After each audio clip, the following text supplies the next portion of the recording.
What's up, everybody? Welcome into our ProFootballNetwork.com Senior Bowl preview this week. All the festivities, practice, and the game this Saturday as some of these under-the-radar talent at various positions on the offense, the defense side of the ball get a chance to showcase their ability to NFL scouts and executives this week in a fun-filled activity. And first things off, I'm Cody Rourke, a senior NFL analyst for ProFootballNetwork.com. Very happy to be here to talk about this with you here today, but I'm joined by some very special guests too, and that is our NFL draft analyst, Ian Cummings and Dalton Miller. They got a lot of insight as to some of these players that you're going to see on the roster this week in Mobile for the Dolphins staff and the Carolina Panthers staff.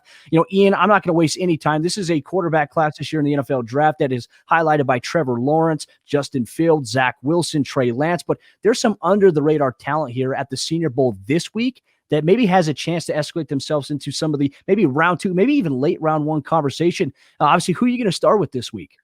Yeah, it's a very interesting group. Obviously, the story with this class is, after the top four, you had some guys that went back that really could have had an NFL future this year, like Desmond Ridder, Brock Purdy, Kenny Pickett. And, after the top four, you got Mac Jones, who's also polarizing, Kyle Trask, who's polarizing. So who is going to rise up and become a developmental quarterback? There's a few guys at the Senior Bowl that can use this as an opportunity for that. Kellen Mond is one. I think that Ian Book is a guy. I have him as a late round guy still, but he does have some off script ability. One guy I'm really looking forward to seeing though is Jamie Newman. He's a high upside quarterback again, but here's the thing. He was a Wake Forest guy, stood out at Wake Forest, intended to transfer to Georgia, would have gotten a ton of help from Todd Monken in that offense, but he opted out before the season. We never got to see him. And it's a shame because he's an athletic specimen, 6'4", 230, really imposing figure. And he has arm talent too. But the thing is, not very developmentally, stares onto receivers, kind of crumbles under pressure. So this was a season that he really needed to add on to his physical skill set, and he didn't get to do that. So the Senior Bowl is going to be big for him. If he can show that progression, I think he can be a mid-round guy, a guy that teams look at as a potential starter.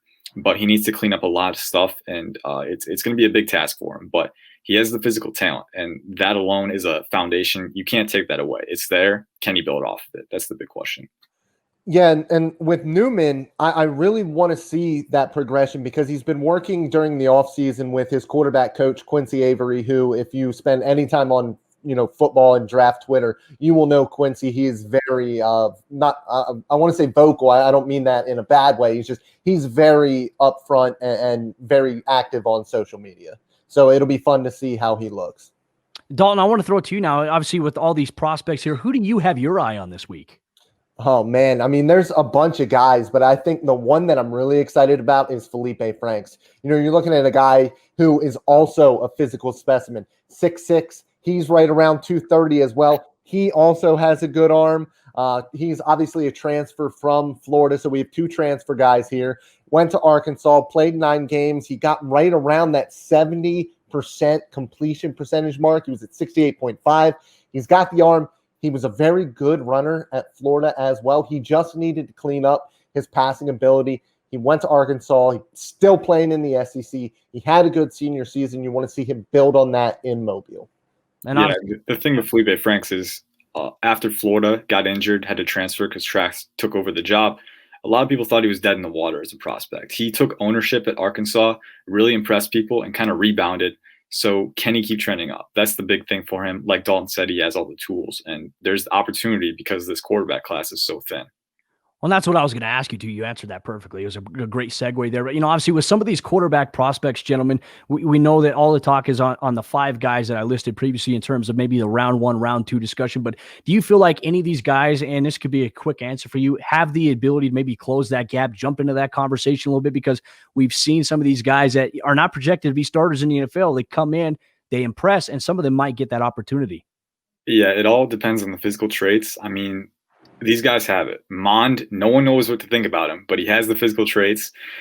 Jamie Newman has the athleticism, has the arm strength, and then Feleipe Franks, I mean, really showed resilience, I thought, because Florida was tough for him. Took his job, suffered injuries. Not many people bounce back from that, and he did. And NFL teams might see that and say, "Hey, this might be a guy. He's shown growth. Maybe he can continue growing with us." So the traits will be key. That's something teams can invest on and grow from. So if guys have that, that's definitely a good a good trait to have. Yeah, and just real quick with Mac Jones, I mean, this is a guy who could legitimately end up in the top half of the first round if he has a good week. It's really, really difficult to separate these Alabama quarterbacks, both him and Tua, from their situation. I mean, they're playing with the top end of wide receivers and offensive weapons. So if he goes out, has just a stud week and wins the MVP of the game, I do really think that Mac Jones, with his accuracy and his shown ability to play a little bit off script this year, could creep up into that first round. Well, and obviously, you guys will have your eye on it all week long at the Senior Bowl as it commences practice this week, and then the game on Saturday, 12:30 p.m. Eastern Time in Mobile, Alabama. Be sure to follow ProFootballNetwork.com all week long for some updates and some previews as to some of the underrated positions and players at those positions this week for the Senior Bowl.